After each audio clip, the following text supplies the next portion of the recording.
आणि आता महत्त्वाची राजकीय बातमी समोर येते। दोन्ही राष्ट्रवादीत हालचालींना वेग आलेला आहे। पार्थ पवार, प्रफुल्ल पटेलांनी शरद पवारांची भेट घेतली आहे। गेल्या आठवड्यात झालेल्या राजकीय चर्चेत खरं तर ही भेट महत्त्वाची समजली जाते। या भेटीत अनेक विषयांवर चर्चा झाल्याची शक्यता आहे।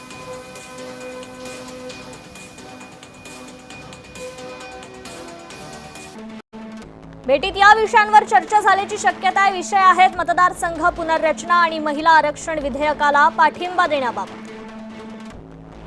दोन्ही पक्ष एकत्र येणार की शरद पवार गट एनडीएला बाहेरून पाठिंबा देणार? शरद पवारांच्या भेटीनंतर सुप्रिया सुळेंनीही अमित शहांची भेट घेतली।